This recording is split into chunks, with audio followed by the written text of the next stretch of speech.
ও বাবা, হ্যাঁ বলো। সুজাতার মা, একটা বুড়ো পেয়েছি। আমাকে ডেটে ডাকছে। সুজাতার মা, যাবো আজকে বিকেল বেলা।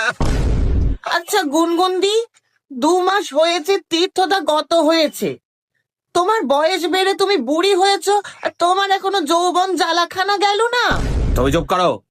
নিজে ইয়াং বেলায় যার অঙ্গ তামাশা দেখিয়েছ, তুমি কি বুঝবে যৌবন জ্বালা? হ্যাঁ, ও আমাকে তো বলেছে জানো, যে ও আমার বাতে ব্যথার ওষুধের দায়িত্ব নেবে। কি লয়াল, কি লয়াল। আস্তে গুনগুনদি, আস্তে। জানো, আমার না মন বলছে হয়তো এর সাথেই আমার সারা জীবনের কাহিনী লেখা আছে।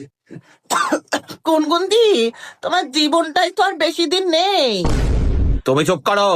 নিজের দাঁতগুলো পড়ে যাচ্ছে, দাঁত লাগাও।